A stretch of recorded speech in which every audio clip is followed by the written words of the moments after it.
കളരി, karate എന്നിങ്ങനെയുള്ള ആയോധന കലയെക്കുറിച്ച് കേൾക്കാത്തവർ ചുരുക്കമാണ്. എന്നാൽ തൈക്കോണ്ടോയെക്കുറിച്ച് എത്ര പേർക്കറിയും? വളരെ ചുരുക്കമായിരിക്കുമല്ലേ. കരാട്ടയോട് ഏറെ സാദൃശ്യം പുലർത്തുന്ന ഒരു കൊറിയൻ ആയോധന കലയാണിത്. കൈകൊണ്ടും കാലുകൊണ്ടും ബുദ്ധിശക്തി ഉപയോഗിച്ചും എതിരാളികളെ കീഴ്പ്പെടുത്തുന്ന തന്ത്രം. കൊറിയക്കാരുടെ ഈ ആയോധന കല പഠിച്ചെടുക്കുക ഏറെ പ്രയാസം തന്നെ. എന്നാൽ അവിടെയും മലയാളി പൊളിയാണ്.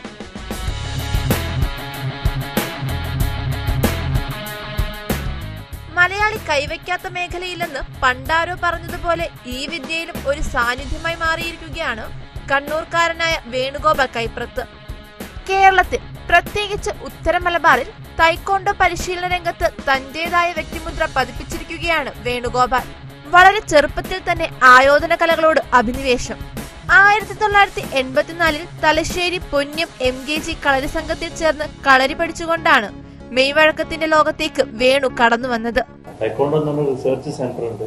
അതിൽ നിന്ന് ഓരോ വർഷവും എന്തൊക്കെ ചേഞ്ചസ് വരുത്താൻ പറ്റും, ബോഡിക്ക് ഗുണപരമായ രീതിയിലുള്ള ചേഞ്ചസുകൾ അവർ വരുത്തിക്കൊണ്ടേയിരിക്കും. അതുകൊണ്ട് തന്നെ നമുക്ക് ഫിറ്റ്നസിന് ഒരു തകരാറില്ല. ഇപ്പൊ ഞാൻ 38 വർഷമായി ഞാൻ ഈ മാർഷൽ ആർട്ട് ചെയ്യുന്നത്.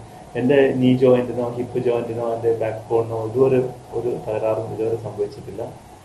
മീൻസ് ഇത് ചെയ്തത് കൊണ്ട് മാത്രം തേയ്മാനങ്ങളോ ഒന്നും ഇതുവരെ സംഭവിച്ചില്ല. അതുപോലെ വല്ലാണ്ട് മെലിഞ്ഞു പോവുക, ശരീരം മെലിഞ്ഞു പോവുക, അങ്ങനെ ഒരു തെറ്റിദ്ധാരണയുണ്ട്. കരാട്ടയ്ക്ക് പോയാൽ അല്ലെങ്കിൽ ഇതിന് പോയാൽ ശരീരം മെലിയും എന്നുള്ളത്. പക്ഷെ അങ്ങനെയൊന്നുമില്ല. അതെല്ലാം നമ്മള് ഞാൻ നേരത്തെ പറഞ്ഞ പോലെ പ്രാകൃതമായ രീതിയിലെ ഒരു ട്രെയിനിങ്ങിന്റെ ഭാഗമായിട്ട് അവരങ്ങനെ ആയി പോകുന്നതാണ്. 1986 പയ്യന്നൂർ ബോയ്സ് ഹൈസ്കൂളിൽ അദ്ദേഹം പരിശീലന ക്ലാസ് ആരംഭിക്കുമ്പോൾ തൈക്കോണ്ടോ എന്ന വിശ്വവിഖ്യാതമായ മാർഷൽ ആർട്സിനെ കുറിച്ച് കേരളീയർക്ക് കേട്ടറിവ് പോലും ഉണ്ടായിരുന്നില്ല. ബോയ്സ് ഹൈസ്കൂളിൽ നിന്നും പതിയെ അദ്ദേഹം തന്റെ പരിശീലന കളരി വീടിന്റെ താൽക്കാലിക ഷെഡിലേക്ക് മാറ്റി. തൈക്കോണ്ടോയുടെ അടവുകളിൽ ആദ്യം അത്ഭുതപ്പെട്ട നാട്ടുകാർ പോകെ അതിൽ ആകൃഷ്ടരായി. അതോടെ നാട്ടിൽ വേണുവിന്റെ തൈക്കോണ്ടോ പടർന്നങ്ങ് പന്തലിച്ചു. അയൽ ജില്ലകളിൽ നിന്ന് പോലും പരിശീലനത്തിനായി ആളുകൾ വേണുവിനെ തേടിയെത്തി. 1991 തിരുവനന്തപുരത്ത് നടന്ന ദേശീയ ചാമ്പ്യൻഷിപ്പിൽ അദ്ദേഹത്തിന് ഗോൾഡ് മെഡൽ ലഭിച്ചതോടെ തൈക്കോണ്ടോ എന്ന ആയോധന കലയ്ക്ക് കേരളത്തിൽ കൂടുതൽ ജനസമ്മതി ലഭിച്ചു. 2002 ഇംഗ്ലണ്ടിൽ നിന്ന് 5th ഡിഗ്രി ബ്ലാക്ക് ബെൽറ്റ് കരസ്ഥമാക്കിയതോടെ വേണുഗോപാൽ ഈ രംഗത്തെ പകരക്കാരനില്ലാത്ത അമരക്കാരനായി മാറി. ഫസ്റ്റ് നമുക്ക് മാർഷൽ ആർട്ട് ചെയ്താൽ മെന്റൽ മെച്യൂരിറ്റി, ഫിസിക്കൽ ഫിറ്റ്നസ്, പിന്നെയാണ് സെൽഫ് ഡിഫൻസ്. ഈ രണ്ടും ഉണ്ടെങ്കിൽ മാത്രമേ നമുക്ക് സെൽഫ് ഡിഫൻസിന്റെ ആവശ്യമുള്ളൂ.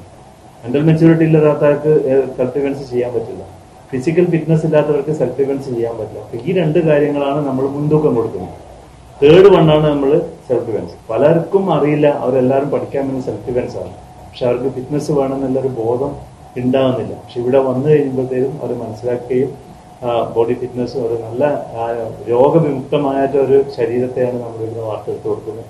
കുട്ടികൾ തെറ്റായ രീതിയിലേക്ക് സഞ്ചരിക്കാതിരിക്കാനുള്ള ഉപദേശങ്ങളും മോട്ടിവേഷനുകളും അവർക്ക് വേണ്ടുന്ന ക്ലാസ്സുകളും നമ്മൾ കൊടുക്കുന്നത്.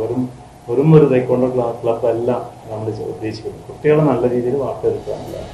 2002 മുതൽ 2005 വരെ ഇംഗ്ലണ്ടിൽ വെച്ച് തൈക്കോണ്ടോ ഇൻസ്ട്രക്ടർ പരിശീലനം നടത്തിയ അപൂർവ നേട്ടവും അദ്ദേഹത്തിന് അവകാശപ്പെട്ടതാണ്.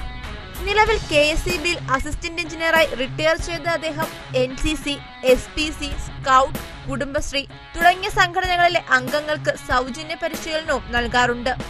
2018 മാർഷൽ ആർട്സിൽ ഹോണററി ഡോക്ടറേറ്റും കർമ്മരത്ന പുരസ്കാരവുമടക്കം നിരവധി ബഹുമതികൾ നേടിയിട്ടുണ്ട് വേണുഗോപാൽ. ETV ഭാരത്, കണ്ണൂർ.